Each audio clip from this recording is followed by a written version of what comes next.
Bueno, mire, estamos en el Colegio de la Frontera Norte. Yo le diría que uno ha tenido la fortuna de ver diferentes momentos, no los grandes momentos, ¿no? Pero momentos de este colegio que es sin lugar a dudas uno de los colegios, insisto, más representativos, más importantes. Es algo muy relevante. Yo me pregunto cuántas veces usted no habrá visto alguna información y esa información se ha convertido en una información importantísima, diría yo, para el país, sacada de las investigaciones del Colegio de la Frontera Norte. Pero no solamente es eso, es también lo que hace en su proceso de formación, diríamos de enseñanza-aprendizaje, de lo que ha hecho a lo largo de todo este tiempo el colegio. Bueno, para los que nos siguen, al ratito le estaremos dando una vuelta con la computadora para que usted vea estas maravillosas instalaciones, los que nos siguen en javiersolorzano.com. Y ahora sí que me da, primero le agradecemos a nombre de Radio 13, le agradecemos a nombre de los que hacemos este programa y todas las otras cosas que hacemos, como la página, a Tonatiuh Guillén, quien es el presidente del Colegio de la Frontera Norte, que esté aquí en este auditorio que yo nunca hubiera imaginado hace como 25 años y que es una maravilla. Tonatiuh, muchas gracias, ¿cómo has estado? Muy bien, Javier, muchas gracias a ustedes por la gentileza de acompañarnos y de hacer su programa desde aquí. Es un privilegio, son bienvenidos siempre que haya oportunidad. No, hombre, y además luego nosotros nos piden y pues uno brinca. A ver, Tonatiuh, ¿cuándo entraste tú al colegio? ¿Te acuerdas? Sí. Oye, Hace muchos años. Yo no sabía que Tonatiuh es egresado de la UAM, fíjate, Sí. tres guameros, bueno, que yo trabajé ahí. Sí. A Colef ingresé en 86, 86. en la época justo cuando transitaba de el pequeñito Centro de Estudios Fronterizos del Norte de México. Así se llamaba, claro. Era pues una unidad de trabajo de un grupito de personas dirigidas por Jorge Bustamante con su entusiasmo y su gestión.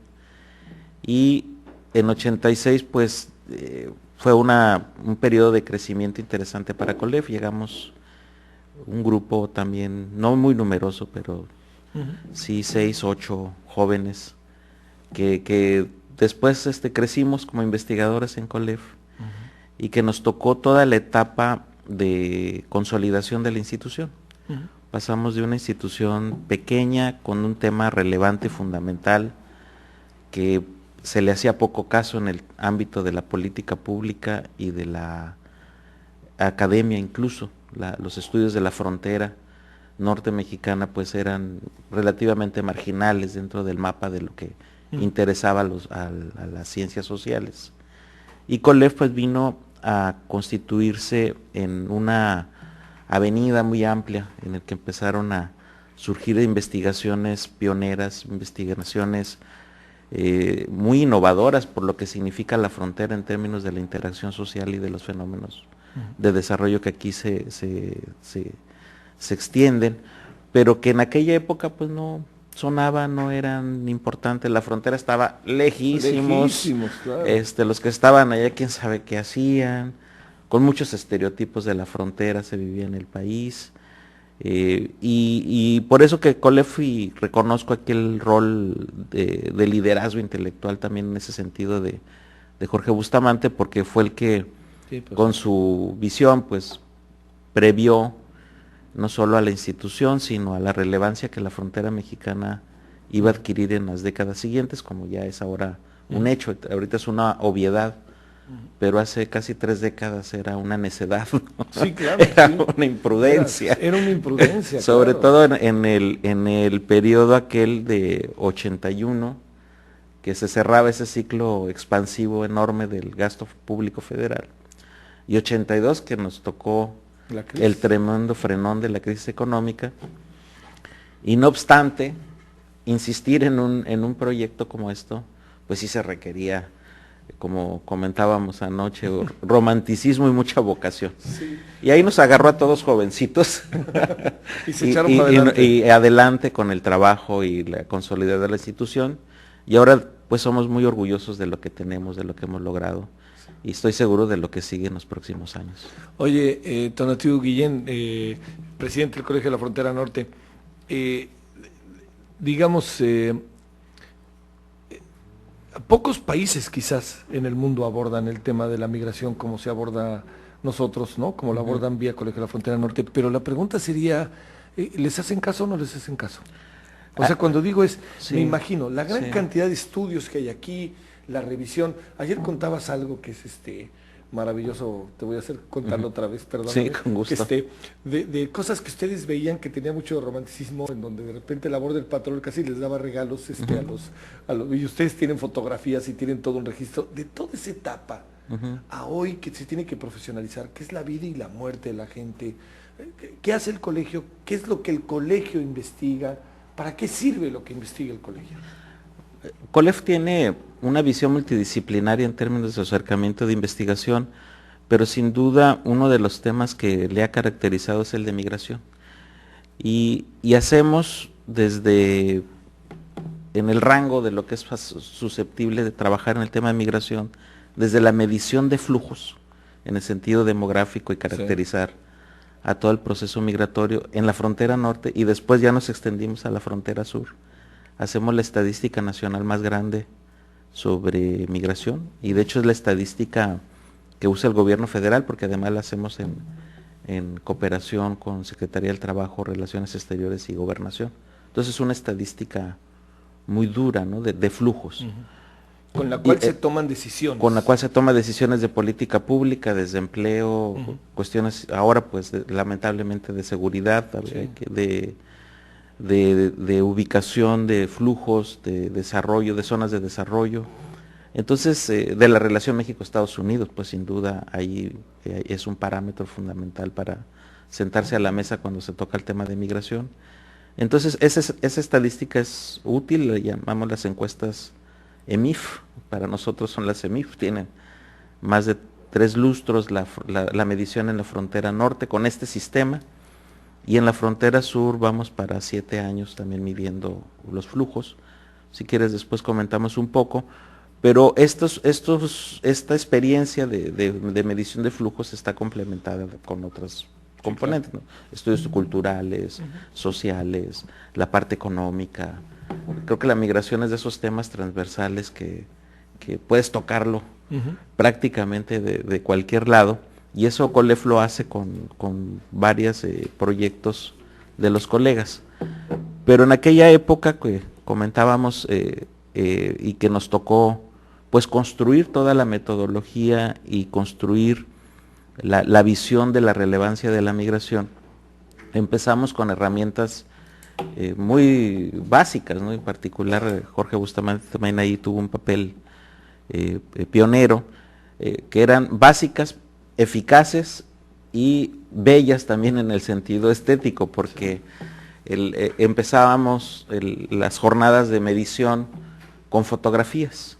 Entonces medía el flujo en particular de la zona de Tijuana, donde en aquella época cruzaba 60% poco más del flujo laboral mexicano hacia Estados Unidos, y cruzaba casi todo por una misma área que era el Cañón Zapata.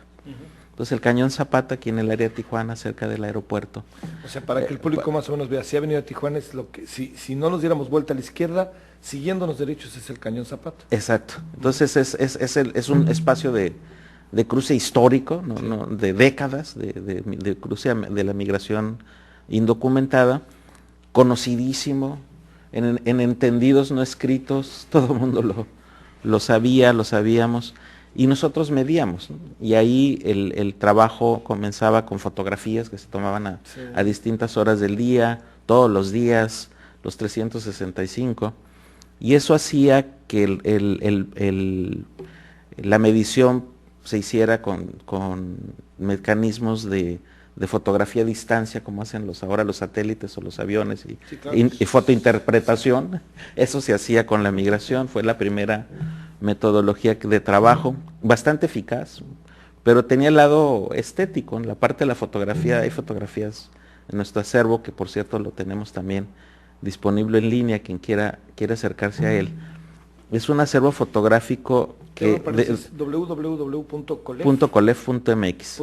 Hay un acervo fotográfico donde hay piezas bellísimas en el sentido no solo de luces, colores, sino de los personajes, de los lugares, y era nuestra herramienta. Y en esa herramienta pues recuperábamos cualquier cantidad de anécdotas, ¿no? Desde los vendedores, desde la gente que estaba, los que traían sombrero, los que no traían sombrero, ¿no? Cómo se acercaba la patrulla fronteriza. Era un componente que nos acercaba mucho a la antropología de la migración en el momento del cruce. Entonces es un momento especial porque todos sabíamos también que bajaba el sol y empezaba el movimiento, ¿no? Y ahí el anecdotario pues va desde Navidades, donde aparecían los de la patrulla fronteriza con ropa de Santa Claus y se bajaban, se paraban en el espacio ese y repartían juguetes a los niños de la colonia Libertad. Entonces había el entendido no escrito, ¿no? de que yo hago como que te persigo y tú haces como que te estoy correteando. Claro, sí. Pero no es esa apertura de la línea y del mercado, pues reconoce lo que a los gobiernos les ha costado mucho aceptar, sobre todo al norteamericano, que es de que existe un mercado laboral compartido, una estructura hecha durante décadas, épocas en donde el propio mercado norteamericano demandó esa fuerza de trabajo, como fue en los periodos de las guerras, desde los 40 hasta finales de los 50, después el programa Bracero de los 60, entonces hay un mercado que se hizo deliberadamente, no solo hay una iniciativa de mexicanos que van a buscar empleo, que también eso existe, sino hay una estructura ya hecha. Y en aquella época esa estructura pues tenía una dimensión del tamaño de la economía norteamericana, del tamaño de nuestra población, y era lo que veíamos cruzar por buena parte del Cañón Zapata. Entonces, para nosotros ese fue la primera gran etapa de la medición. Después los instrumentos metodológicos se han sofisticado mucho más, el operativo de campo también ha crecido enormemente, es un operativo que se hace a lo largo de la frontera, en centrales de autobuses, en aeropuertos. Entonces es una medición muy diferente de la que hacíamos. Perdimos un poco de esa parte antropológica, de la parte estética, de la parte romántica. Sí. Ahora son datos un poco más duros, más secos. Más crueles. Más crueles en muchos sentidos. Sí. Pero que pues ilustran la evolución también del propio fenómeno. Y a mí lo que me gustaría subrayar es ese corte de los periodos, en donde la frontera en el sentido físico, en el lado de Tijuana, pues era poco más que una línea de alambres con áreas donde no había nada, y no estábamos los mexicanos ahí sacudiendo la línea, intentando cruzar, ¿no? Era pues una estructura muy, pues la palabra la voy a decir con exageración, pero una relación relativamente apacible, ¿no? Era sí, claro, tranquila. Y paradójicamente, conforme creció la integración económica de las sociedades, a mediados de los 80 con la adscripción de México al GATT, y después en los 90 ya de manera más intensa con el TLC, empezamos a ver algo que en la frontera no teníamos costumbre, que es el endurecimiento físico. Empiezan a surgir más barreras. Y ese endurecimiento de la frontera es una paradoja de la integración, porque si uno lee las expresiones físicas de la frontera, nos están diciendo, no quiero verte ahora, no quiero saber de ti, eres una relación que no queremos bloquear, como cualquier país que ha hecho fronteras duras. Hay un mensaje de bloqueo, de dureza y de exclusión. Y del otro lado tenemos pues el GATT, el Tratado de Libre Comercio, el crecimiento de la interdependencia que hace que México sea pues el tercer país más importante en términos de importaciones para Estados Unidos, y que para México Estados Unidos obviamente es el primero, pero habla de una integración creciente. Entonces la paradoja para nosotros que vivimos en la frontera es ver ese endurecimiento junto con una estructura que se ha consolidado en términos económicos, culturales y sociales. Entonces hay un amarre estructural y una frontera que nos está mandando otro tipo de señales. Y ahí se perdió el romanticismo, ¿no? Ya pasamos a las cosas más duras, sí, claro, a las muertes en la frontera, a una relación mucho más ¿Cuál es agresiva. El mayor flujo migratorio que ustedes tienen detectado aquí, de qué estado de la República? ¿Sigue siendo Oaxaca, No, Jalisco? pues estamos en los nortes, Sinaloa, Sonora, Jalisco, Zacatecas, ya posteriormente Oaxaca, Chiapas, Veracruz. Oye, esta cuestión en que ustedes, ¿cómo pueden ir midiendo o viendo? Platicábamos ayer y decía el doctor Bustamante muy a menudo, ¿no? Dice, empezamos en el Pacífico y nos estamos yendo hacia el centro, ¿no? Correcto. Nos estamos en el Pacífico, luego nos fuimos a la Avenida Revolución, luego al Cañón Zapata, el Cañón Zapata siempre, nos íbamos haciendo para acá, luego nos íbamos a La Garita, nos íbamos yendo, y ahora estamos en Arizona. Correcto. ¿Y ahí qué pasa? ¿Cómo poder medir eso en un lugar como el Sázabe, por ejemplo, que es una locura, ¿no? No, tenemos estrategias de medición, sobre todo pues en los transportes. El transporte. Entonces ahí, claro, centrales de camiones, todas las áreas de comunicación de transporte tenemos puntos de medición. Si lo hacemos, la parte difícil realmente es el proceso del cruce, porque ya estamos hablando de zonas mucho más agrestes, desierto, y es donde lamentablemente pues ha crecido el número de personas que fallecen en el intento. Y ahí pues ya estamos hablando de cifras feas, ¿no? De alrededor de 400 muertes por año a lo largo de la frontera, concentradas en esa área, en buena parte, no todo, pero sí las áreas del desierto. ¿Serán mucho más muertes que 400? ¿Serán mucho más? No sabría decir si mucho más, pero en un margen de error importante, porque no sabemos los que no encontramos. Claro. Sí, creo que no encontramos. Y ahí pues son datos difíciles de cuantificar, pero ya de suyo que encuentres 400 es una barbaridad. Oye, déjame preguntarte algo como investigador y como ciudadano. O sea, y bueno, quizás fíjate más como investigador que como presidente del colegio, ¿no? Se ha dado mucho la idea de intentar como ver una especie de paralelismo entre Ciudad Juárez y Tijuana. Y ahora pareciera que la situación de Ciudad Juárez, que yo sé que conoces bien, como que nos abrumó, así, ¡pum!, ¿no? O sea, lo digo con respeto, aunque no lo creas. Ni el presidente puede ir al estadio ayer, porque hubiera sido, ya sabes, quién sabe cuál hubiera sido la inesperada reacción. Tú viviste Juárez y vives Tijuana, y de repente como que nos está creciendo la idea de que en Tijuana las cosas ya son, no son diferentes, pero sí hay una circunstancia diferente. ¿Qué piensas de esto, Tonatiu? Si hacemos una medición de indicadores duros de violencia, homicidios en particular, sí hay una diferencia abismal, ¿no? Yo creo que Juárez es una diferencia abismal con cualquier parte del mundo. Sí, claro. Se disparó. Tijuana, sí, claro, ya no hay parámetro ahí que pueda acercarse. Por el lado de la estructura social, también son sociedades distintas. Tijuana tiene al lado California, es una de las economías de suyo más grandes del mundo, otra interacción con otro mapa económico-social. Juárez es mucho más local, El Paso es una ciudad importante, pero es como la posición 50 o 60 en Estados Unidos. Es una sociedad que no crece tanto como la economía californiana. Es más local en ese sentido, el ámbito de Juárez El Paso. Es un espacio mucho más contenido dentro de sí. La composición migratoria es menos diversa en Juárez. Hay factores de economía también que nos distinguen, porque hay regiones como Juárez que se especializaron mucho en maquiladora.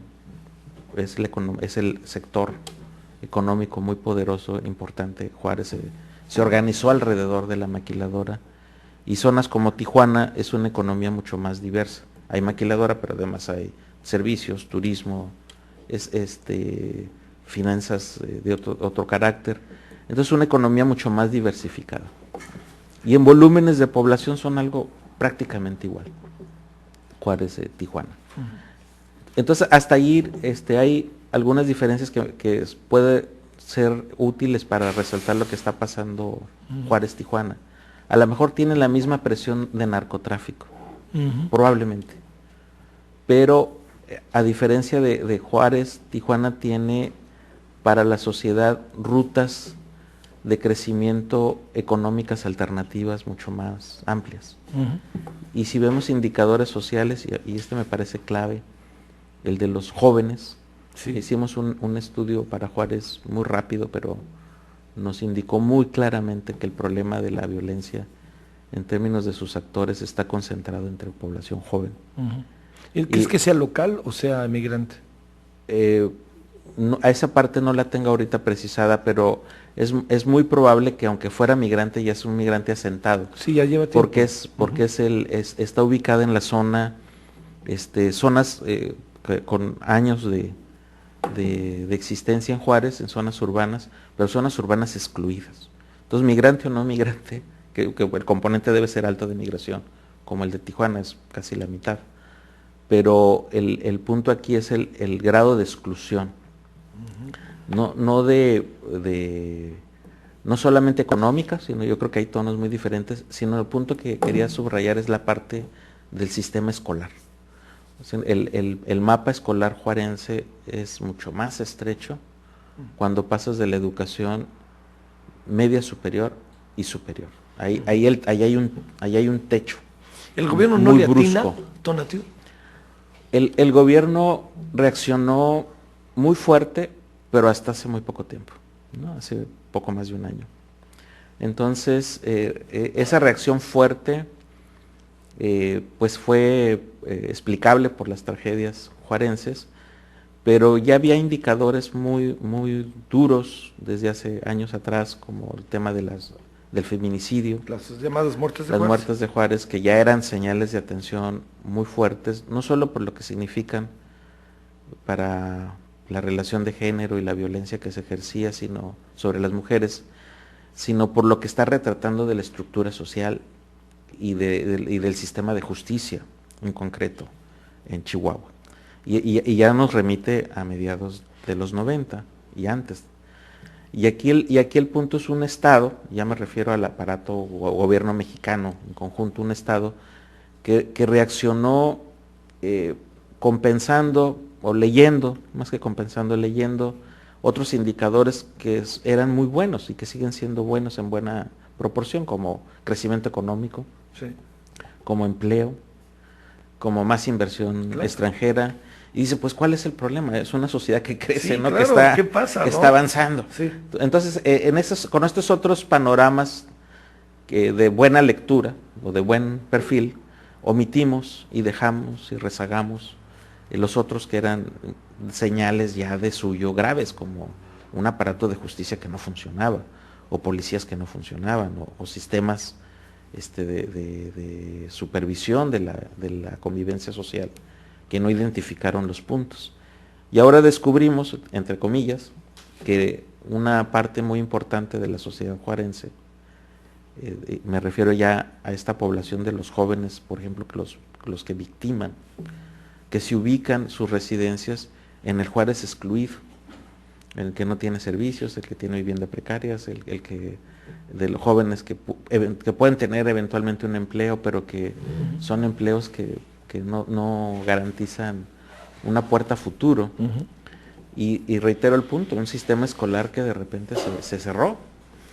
Y entonces tenemos ahora reacciones rápidas en ese terreno, pero que pues, nos van a resultar con buenos datos seguramente, pero tal vez 3, 4 años adelante. Y lo que necesitamos son acciones mucho más focalizadas, mucho más reconstructivas. Y en algún sentido, Tonatiuh, inmediatas, ¿no? En algún sentido. Inmediatas. Hay ese esfuerzo del gobierno federal, creo que el programa Todos Somos Juárez tiene ese propósito. Yo creo que hay una buena intención allí, pero también considero que los programas, como ocurre al aparato federal, son poco flexibles para adaptarse. Si hiciéramos una lectura, a ver, la prioridad son jóvenes, y son estos jóvenes, no cualquiera en general, estos jóvenes de estas zonas, de estos lugares. Y si nos preguntamos ahora si lo que hemos hecho de Todos Somos Juárez, ¿cuántos programas están dirigidos, adaptados, estructurados en esa dirección? Y vamos a ver lo que refiero, que es la difícil flexibilidad, ¿no? La difícil adaptación, incluso a veces por cosas tan simples, pero al mismo tiempo duras para cualquier burocracia, como son los manuales de operación, ¿no? El manual de operación dice que tienes que hacerlo tal, y ya, perdimos ahí. Sí. Cumplimos la norma, pero perdimos. Entonces, y yo estoy seguro que va a haber más esfuerzos de flexibilidad, pero en el cortísimo plazo, cuando reacciona, pues desde el presidente de la República, que tuvo ahí un rol muy visible, con una intención sana de reconstruir esa área, pero si el aparato federal reacciona en el corto plazo con estos parámetros, pues la eficacia no la podemos valorar tan productiva como pudo haber sido un programa que naciera desde, por y para esa circunstancia. Sí. Entonces, ese salto nos falta dar todavía. Déjame plantearte en esta primera parte de la conversación, porque tendremos después de las 9 una segunda conversación. Donativo, hablemos después un poco más del Colegio de la Frontera Norte. Una variable, ¿han encontrado la variable narcomigrantes como una variable preocupante, como una variable atendible? ¿Han encontrado algo ahí o no? Hemos encontrado esa variable en los políticos de Estados Unidos. Wow. no los migrantes. Sí. O sea, esa es la visión que justifica posiciones tan agresivas como las que vimos en Arizona. Entonces, no entienden y no asumen y no reconocen lo que comentábamos hace un rato, que la migración expresa un mercado laboral. Ni siquiera es un mercado que en su mayoría pretendiese quedarse enteramente en Estados Unidos. Cuando hablábamos de esta migración de la primera época de los 80 o 90, sí. Era una migración circular, incluso de día. Había gente que cruzaba en el día y regresaba en la noche. O sea, es un mercado laboral, es ir a trabajar. Y ese circuito amplificado era el dominante. Y lo que ha generado el endurecimiento es que ese circuito le ha dado esclerosis, ¿no? Ya no se puede mover tan ágilmente por el endurecimiento. Entonces, ese fundamento es el que no ha querido ser aceptado, especialmente por la extrema derecha norteamericana y sus expresiones regionales, como en Arizona, y son esos discursos los que de manera artificial han asociado migración con narcotráfico. Entonces amenazan la seguridad de Estados Unidos, sí, claro. O violencia amenazan la seguridad. Y lo que hemos encontrado abrumadoramente es esta otra realidad, la del migrante que va a trabajar. Y con toda la composición, también es otro dato interesante, con toda la composición profesional de lo que es la migración mexicana ahora. Estamos hablando de una migración en donde no son ni los más pobres, ni los que tenían desempleo, ni los excluidos, los que están migrando, ¿no? Ya tenemos una migración desde personal muy altamente calificado hasta sectores profesionales técnicos medios. Ya la parte rural es menor, ¿no? Ya esa no es dominante como lo fue en los 60s, por ejemplo. Claro, cuando y se iban en la mañana y regresaban en la tarde, ¿no? Sí. Entonces ese perfil del mercado laboral, que es mucho más urbano, más hacia los servicios, pues es el que reitero, no está en el mapa de la migración. Y sí hay asociaciones artificiales, literalmente intencionadas para golpear la migración, que asocian narcotráfico con migración. Pero el dato duro es, no hay tal, no quiere decir que no haya casos. No, claro, pero no es el proceso, no explica el proceso. Eso es muy importante, no explica el proceso. Oye, más allá que hablamos al rato otra vez del colegio, ¿cuántos estudiantes aspiraron este año a entrar al colegio? ¿El ciclo empieza en verano, después de verano? Tenemos ciclos bienales. Entonces, en las maestrías, cada 4 años en el doctorado. Este año giramos de maestrías y doctorados, pero estamos en una relación de cercana a 10-1 con relación entre 1001, 1100. Poco más de estudiantes. No menos, perdóname, 1010. Poco más de 1000 fueron los que trataron, que registraron, sí, aspiraron, y luego hay un proceso. Sí. Pero eso también es una excelente señal, no solo de los programas y el desarrollo docente, sino incluso va a contrapelo, volviendo al tema de Tijuana, de que la imagen de Tijuana, a pesar de los estereotipos y no también de estereotipos, también de hechos reales, de que hay problemas todavía de violencia. Del otro lado también hay desarrollo, hay crecimiento, hay instituciones como COLEF, hay instituciones. A mí lo que me llama mucho la atención de lo que me decías ayer, Tonatiuh, es esta parte que la verdad que me llama mucho la atención del desarrollo empresarial, industrial. Bueno, esto de Tijuana Innovadora es un ejemplo y un intento pero lo que me decías del nivel de educación, el nivel de educación media superior, profesionalización académica, ¿no? Ese es un dato que también marca diferencias con situaciones como las de Juárez. Claro. El aparato de la universidad, por ejemplo, la estatal, ha crecido enormemente en el último. Y luego hay universidades privadas también, ¿no? Las universidades privadas, como la Universidad Iberoamericana, CETIS, otras de menor tamaño.